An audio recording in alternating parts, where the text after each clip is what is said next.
Don't be so hard on yourself. It is normal to feel hurt or sad when rejection comes about. It will help you to see that difficulty or rejection in a different way. What could also help is also to think about what is the next step. Like, how do you move on from that rejection or tough time? Welcome to Shiko, Olivia. Thank you, Shreya. Can you share a bit more about yourself? So I'm Olivia. I'm a filmmaker who's based in Singapore, and I'm Indonesian who's been living in Singapore for 20 plus years right now. How I got into filmmaking, it's also been a very interesting and not so straightforward kind of path, because I initially started with photography when I was 15, but I felt that photography was like, as a medium, is very limiting in terms of the stories that I want to tell. So I started learning videography, filmmaking, and I wanted to go to film school, but my mom was like saying, no, don't. She encouraged me to go to business school instead. So I went to business school, but I was still very passionate about wanting to go into filmmaking even more. So I was doing workshops, like taking any kind of opportunities to be involved in the university's video club, any ways that I could learn like filmmaking. And after graduating from university, my mom told me that, okay, you can do whatever you want. Like, I'm very supportive of you. So after university, I tried to apply to like production companies and production houses. But because they saw that I was a business student and I didn't have any official background in terms of like filmmaking or communication studies, like I got a lot of rejections. So that resulted in me finding my own ways to make my own film projects. I guess that's where the business school, the things that I learned in business school, they became like really handy in terms of like bringing projects together, bringing people together, figuring out all the logistics, making the projects happen. And now I have produced like a few short films, ranging from live action short films to my most recent film, which is an animated comedy short film. It's called She and Her Good Vibrations. So it's about a middle-aged woman who discovered the wonders of a vibrator. So I'm wearing the shirt of the film. It's literally this woman sitting on top of a vibrator rock, and she looks very happy. So it's like very comedic in tone. We wanted to break taboo around like female sexuality and masturbation in the film. That's why we make it very comedic. We use a lot of metaphors and surrealism to explore the topic. And I think lately I've been very passionate about telling like female driven stories, so like female focused issues. So like, I guess like female masturbation would fall into that. But even like the project that I'm currently producing is called My Dear Little Red Monster, which is around menstruation. So that one is focusing on breaking period stigma and empowering young audience entering puberty. What are currently the themes that you get attracted to again and again when you're in your creative zone? I think there could be more stories of films that center around female experiences.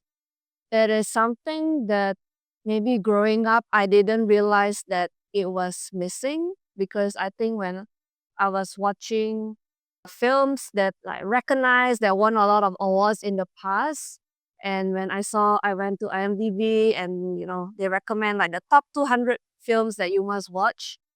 I only realized much later that a lot of the films are like directed by male directors. And I think only maybe when I started watching more films by female directors that I realized that, oh, how come I've never seen these experiences or stories told in the film before? Like, it took me such a long time to discover them.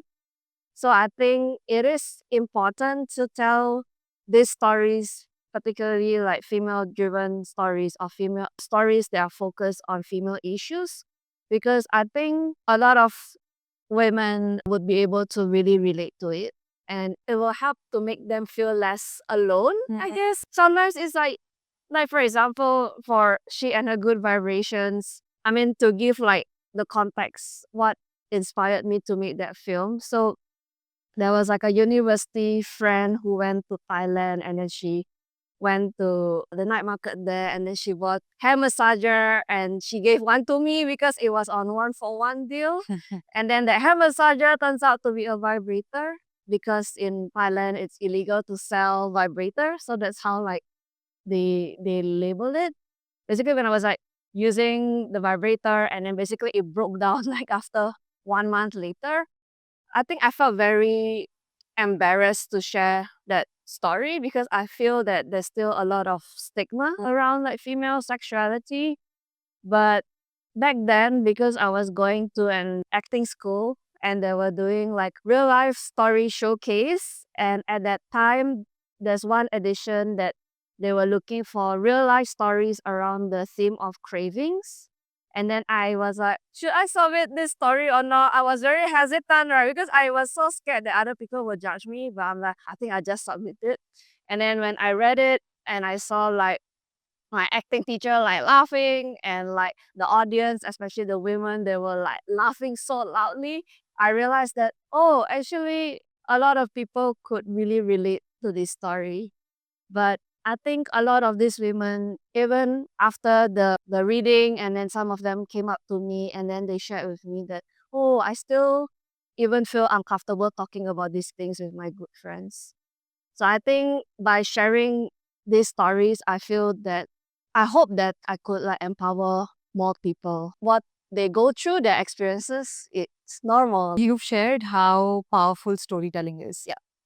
How is it that you're bringing storytelling that you're talking about are still considered taboo? Like Yeah. you said that it was illegal to sell vibrator in a country like Thailand, and it's difficult to think because Thailand just comes across among Southeast Asian countries Yeah. a lot more progressive in a lot of aspects, and then there is a ban on this. Yeah. So culturally, Yeah. you're Indonesian, based in Singapore, just different Asian cultures as well. Yeah. How do you think that these topics that are most necessarily to be spoken about, Yeah. to be normalized, Yeah. to think about your pleasure as well, to think about if I have ovaries and uterus and if my womb has the power of creating a child, Mm. it would bleed. Yeah. And just normalizing that Yeah. fact as well. Like everyone talks about reproduction, pregnancy, and everything, but nobody talks about Yeah. the days when you're not pregnant, Yeah. which you're trying to explain through the next movie Yeah. that would be launched. Yeah. How is it that you're bringing storytelling together and also also sort of balancing the cultural norms that are there? Yeah. I think that's something that I it's interesting. By going into animation, I realized that the potential to explore this kind of stories, it became really wide.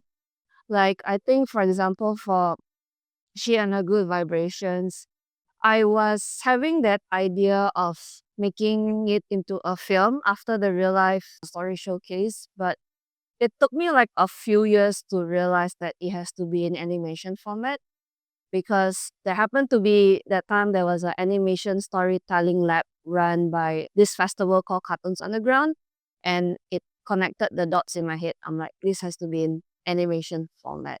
Because I think to explore female sexuality but in a live action format, I think it will be a very completely different feeling. Like learning from my experience making my first short film, which is a romantic drama called Just Because We're Friends. There's like a intimate scene, like, the two characters like, on the bed and stuff, and they were like very awkward with each other. And when I was watching that film with the audience, I could feel how the audience also starting to feel very awkward. But then when I compared this to when I go for the screening of She and the Good Vibrations, and I would just stand at the corner just to observe like how the audience react. I feel that that format of animation, it creates like a safe distance between the audience and the subject, so like they could just follow along and laugh along like the character's journey in animation. So I think maybe it comes across like safer and more approachable for the audience to explore the topic.